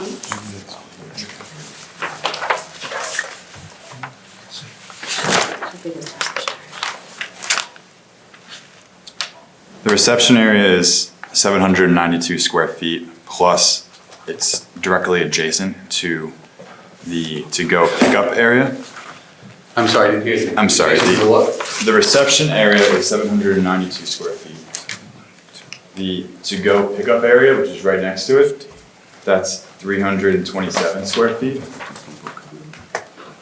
Let me ask you a quick question. And we're showing that there's 20 people They can basically queue in the to-go area only. Okay, that was my question. All right. So that's 327 square feet. There's 20 people that can comfortably queue there, forming multiple lines. And that leaves the 792 square foot reception area open. And how many people will you put in there then? Because if we have 20 in the to-go area. I'd say probably at least another 20. Okay, so you're talking maybe 40 people to 50 people in the building at any given time? Plus staff, and staff of Sure, about 7. that doesn't account for. That's the people that are queuing, that's not the people that are shopping. Sure, yeah, and staff would be behind the desk, it doesn't account for that space either. Okay, but this does account for people who would be in the area shopping. The shopping area is much larger, that's the dispensary, that's 2,842 square feet. And that's open to the general. So they would need to check in first at the reception area. Right, then they can go to that area. But that's Okay. only for people with a medical card, but not open to the general public. Yes. Now, I'm sorry if this question was already asked and I didn't catch it. Is there going to be, the patients, will they be able to do online ordering and come right in and pick it up? They can pre-order and then. Pre-order, I guess? And then that's the to-go. But that wasn't part of his testimony. It wasn't, okay. No. All right, I came in on the tail end of it. Yeah, only directly for his testimony. All right, that's fine. All right, thank you very much, appreciate it.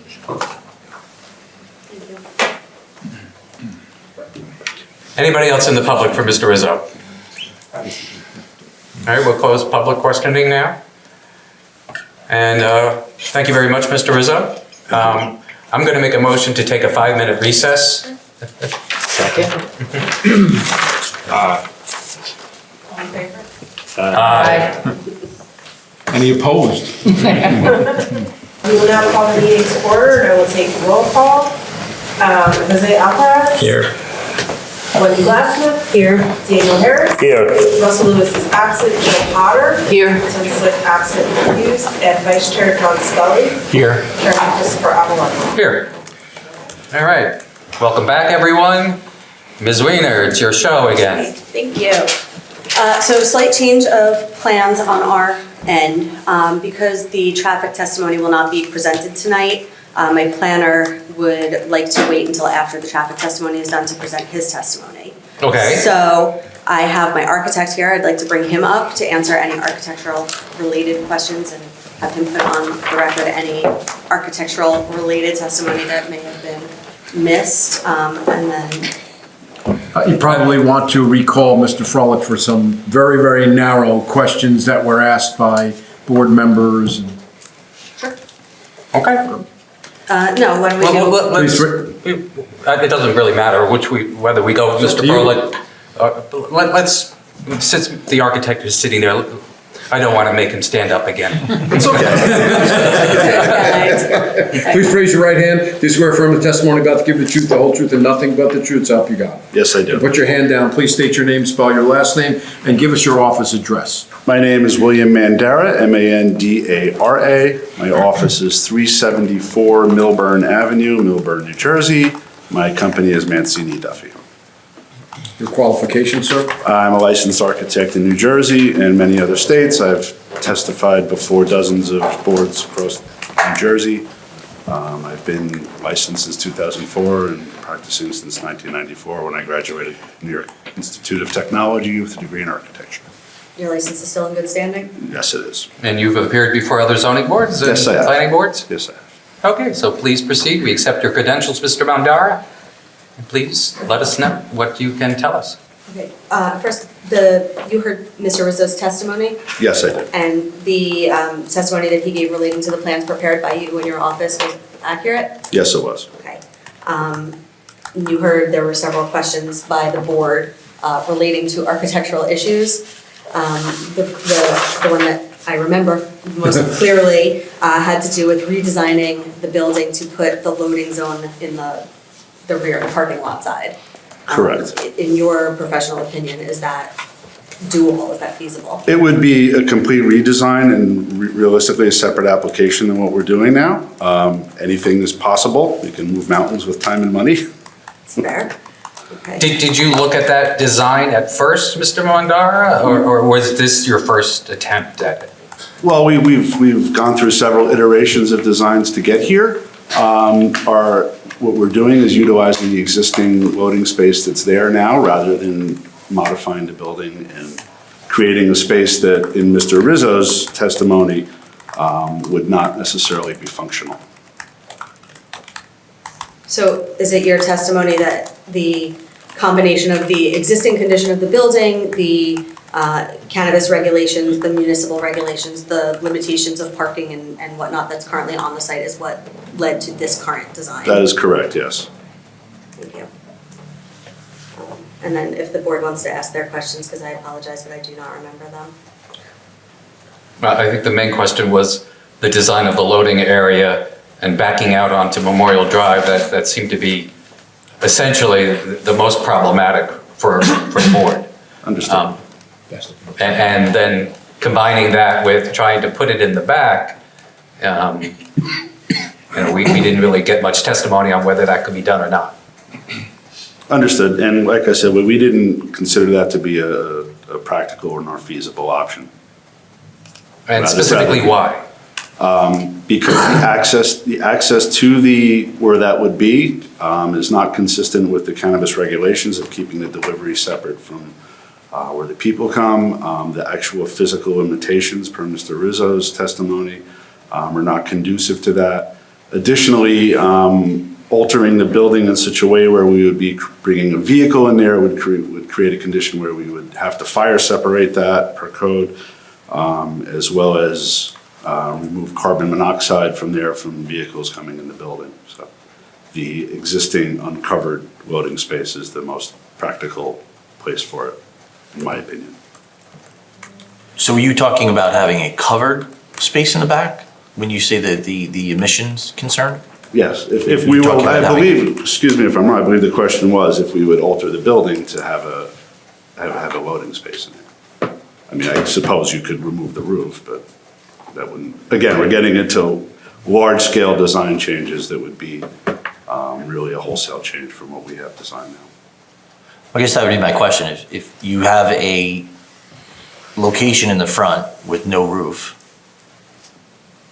and you say that it wasn't feasible due to the concerns of the emissions, why not have the same structure in the back? Because you would have to remove the roof of the building, and that would be substantially altering it, in addition to all the other reasons I stated. Do you want to put the exhibit up? Would that help maybe have a visual?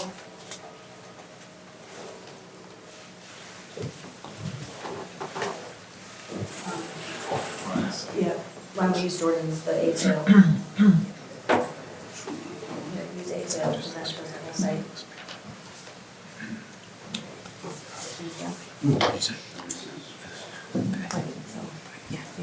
Just bring them all out like this. That's all you have to do. As you can see, covered with the roof here.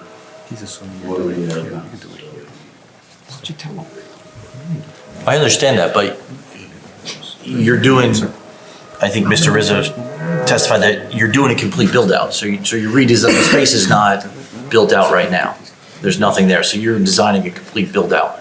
So I understand the state laws with regards to the loading and not having near the purchase or the, but if you're doing the build out, then you have some flexibility in the design to fit the law and then also have if we were, a roof, don't mean to interrupt. Or no roof. The reality is, yes, we are doing a build out, but we are doing what is mostly an interior fit out with some exterior work proposed. If we were doing a new building, if we were ripping down this building and putting up a new building, I guess we could, what you're saying would be a little bit more relevant to what we're talking about here, but we're not ripping down the building and doing a new building. What we're doing is. No, I don't think anybody's right. indicating ripping down the building. I think it's taking what's there and building it out so that we don't have the concerns of the loading in the front and now the loading is in the back. Are you suggesting put the loading here instead of like using the existing building or? I'm not suggesting it. I'm not the architect. I'm just saying that as opposed to having it in the front, you're doing a build out. So you're modifying the building. Well, we're not, again, this is an existing area here that's already cut out. To cut out this building is a much different type of construction work than we're talking about doing. What we're doing right now is primarily primarily interiors work and some, with some exterior work, but it's primarily interior work. That's heavy-duty construction. That's big-time renovations. But by doing that, it would eliminate your need for a variance. By doing that, we would, in my opinion, create a layout that is not the optimal layout for this particular use, as well as create an area for loading that, and I don't want to put words in Mr. Rizzo's mouth, but he said before, an area that is not necessarily the most would not be a successful loading area because of the constraints of the parking lot and the additional parking and the parking.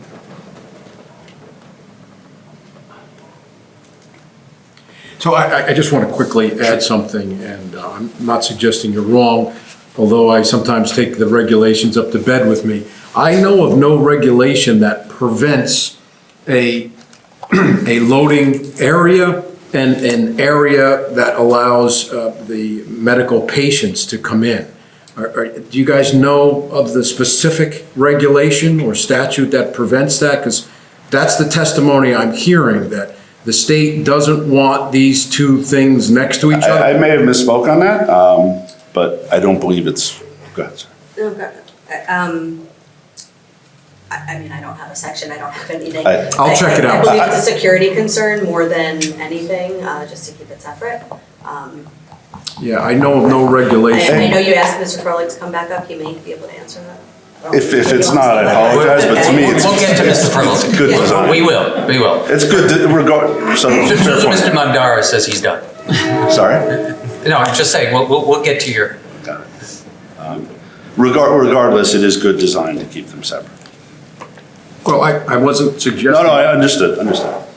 They could be next to So each you're other. not aware of the state statute then? I'm not aware of the statute number and all that good stuff. Mr. Froelich could probably opine on that better. I promise to figure that out. Okay.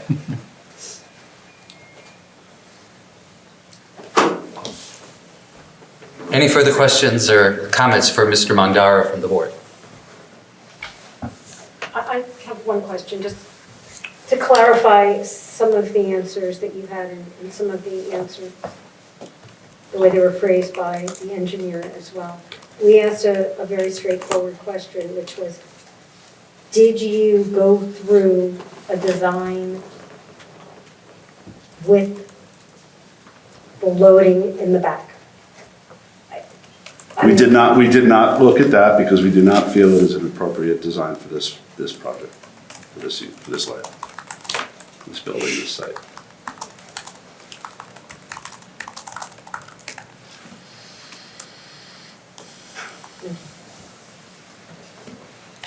Any further questions?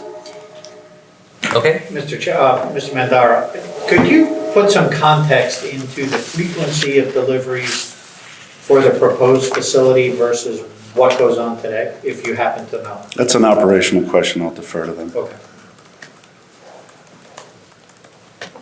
Any other questions from the board professionals?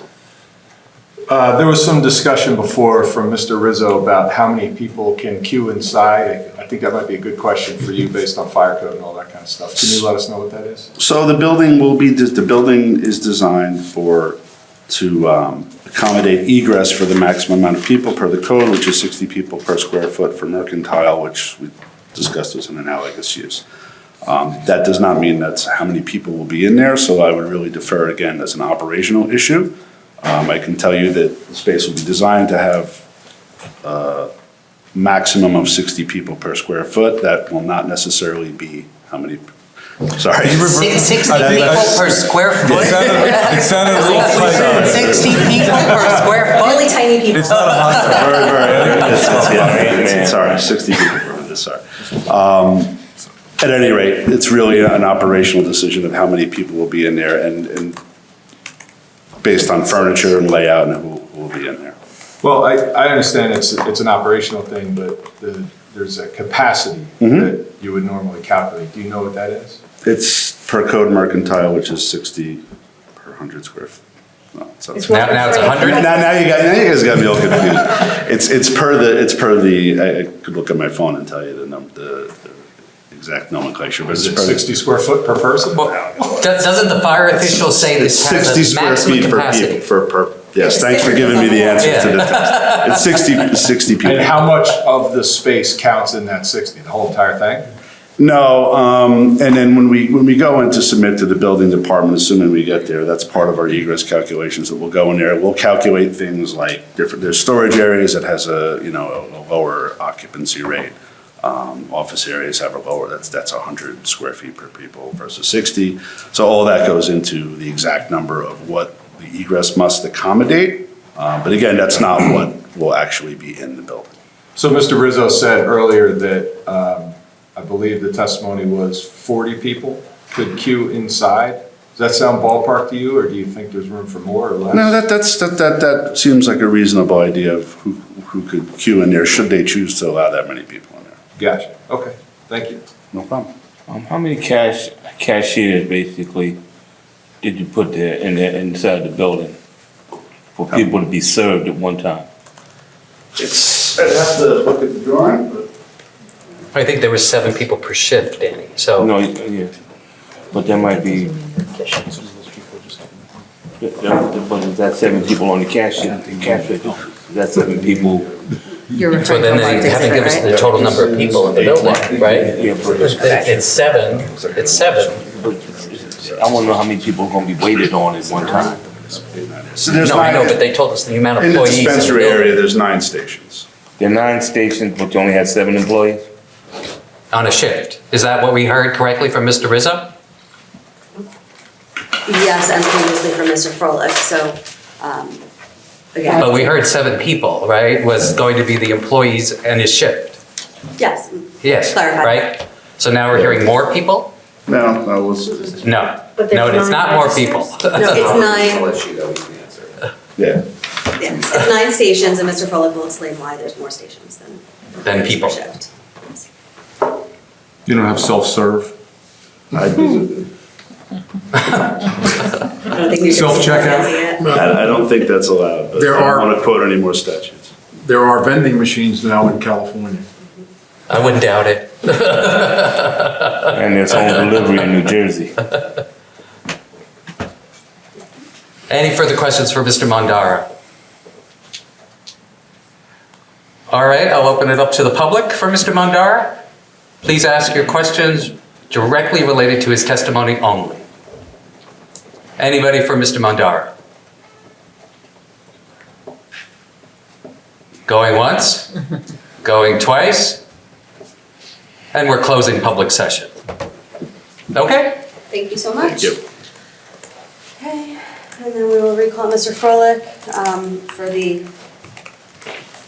questions relating to the delivery, the loading area, and the number of employees and number of checkout stations. And I will remind Mr. Froelich, you are under oath. Absolutely. Thank you for having me back. Yeah, so to just kind of touch on the parking lot, as the Board Attorney, Mr. Mondella, said, there's no specific regulation as to not having it in the parking lot. However, it is a parking issue and security issue, as well as the current layout. So there's no state statute then? That's correct. So why was it stated? I believe it was an error. That was. Oh, So I wanted to correct that error. oh, okay, I appreciate that, Mr. Yes. Froelich. So yes, it is an operational issue, and so, we have the benefit of having 2 currently operating stores, and something that we've learned is that it would be ideal from a security and operations perspective to have a separate entrance. In this current building, the current use is the classic car vault, where multiple cars are coming in and out of that driveway currently.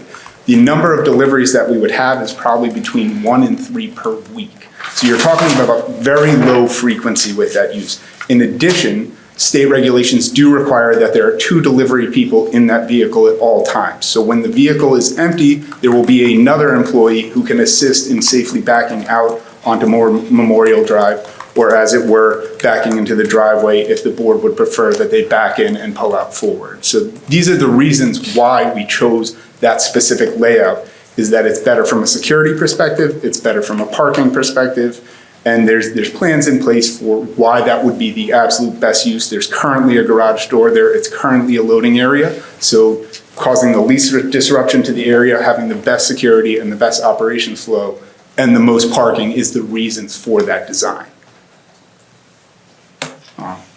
guess, onto why there's 9 registers and 7 employees. So there's only 7 people on site each time employed by your... Per shift, and I believe we did say 7 to 9 with some delivery people showing up. 7 to 9 or 9?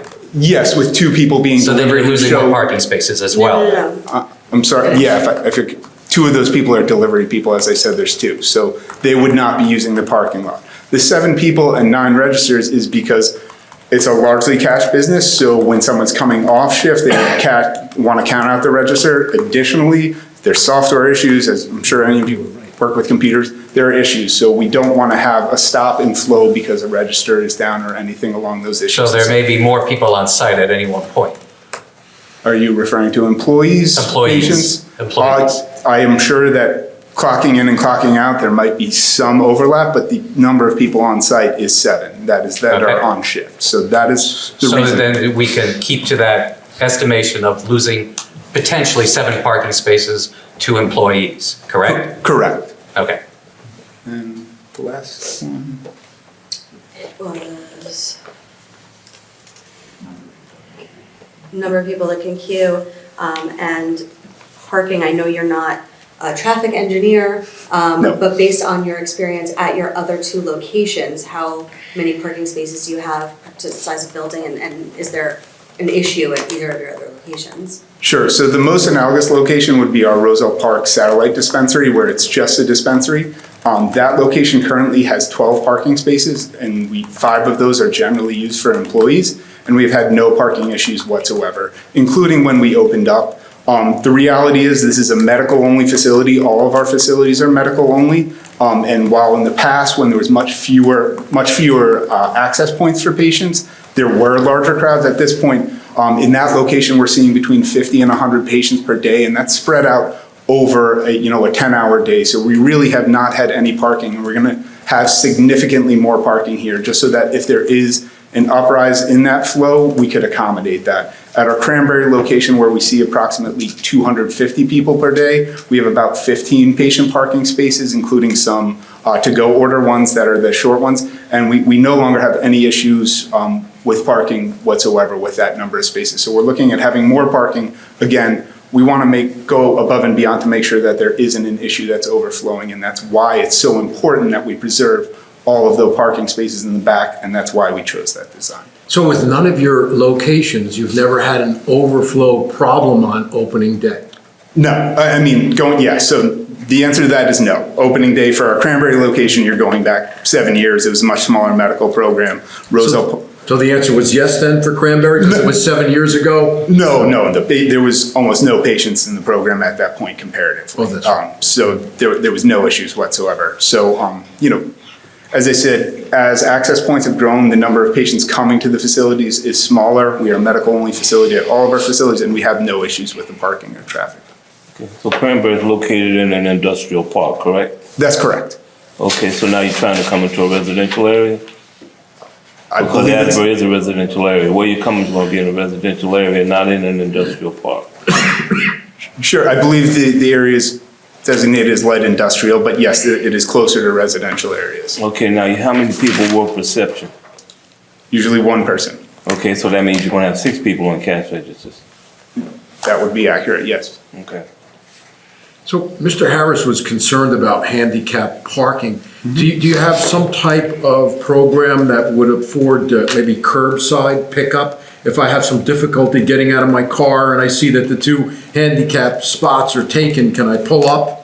Yeah, absolutely. So our Roselle Park location, again, the satellite dispensary, that location, because it is a very small parking lot while we're in the temporary space, 12 spaces, as I said, it only has 1 handicap space. So what we've done is we have a sign for any patients that are mobility impaired or just going to have a hard time getting out. They can call the dispensary, place their order, we verify their card, take the payment, and then we let the state know that we completed a curbside order. So that is a procedure we have. So if a patient, for instance, showed up, there's 2 handicap spaces, they're mobility impaired, we could have a similar system here where they can call the dispensary, say, hey, look, the handicap spaces are taken, can I do a curbside order? And as long as they're registered, we could handle that for them. It's a procedure we've put into place because the temporary parking lot in Roselle Park only has the one space. We do only have 2 handicap spaces in Cranberry, and we haven't had any issues with that. So just to analogize to that one, which has higher traffic flow. Have you thought about delivery? It is allowed. It's a bit complicated with the current state regulations. It's something that we would consider, but currently a lot of our patients prefer to come into a store, so that is. Would you consider that in Asbury to cut down on the traffic at the building itself? We could certainly take it into consideration. Thank you. Any further questions for Mr. Froelich? Board professionals? All right, we'll open it up to the public again. Anybody for Mr. Froelich's testimony only? Thank you, Mr. Froelich. There seems to be no further questions. Thank you all.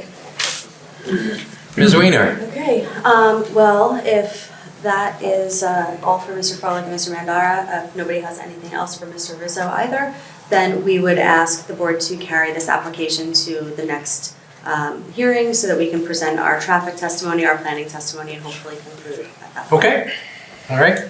So I believe, Marie, our next available date, I'm gonna say is probably, I'm gonna go with the end of March. Will there be any revisions, anything being submitted that will, no? Today was the last Okay. revised report. We do have availability March 28th. You agree to March 28th? And to the extension of time? I was gonna say the 120-day deadline is up March 23rd. We will grant the extension of time to March 28th. I appreciate that. Thank you, Ms. Weiner. So I'll make a motion to carry the cannabis application, specifically breakwater treatment and wellness, 807 Memorial, 906 First Avenue, to March 28th, 2023, without further notice. Second.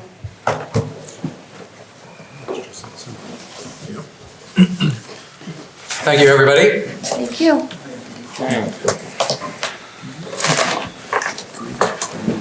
All right, and so I'll make a motion to adjourn the meeting. Second. All in favor? Aye.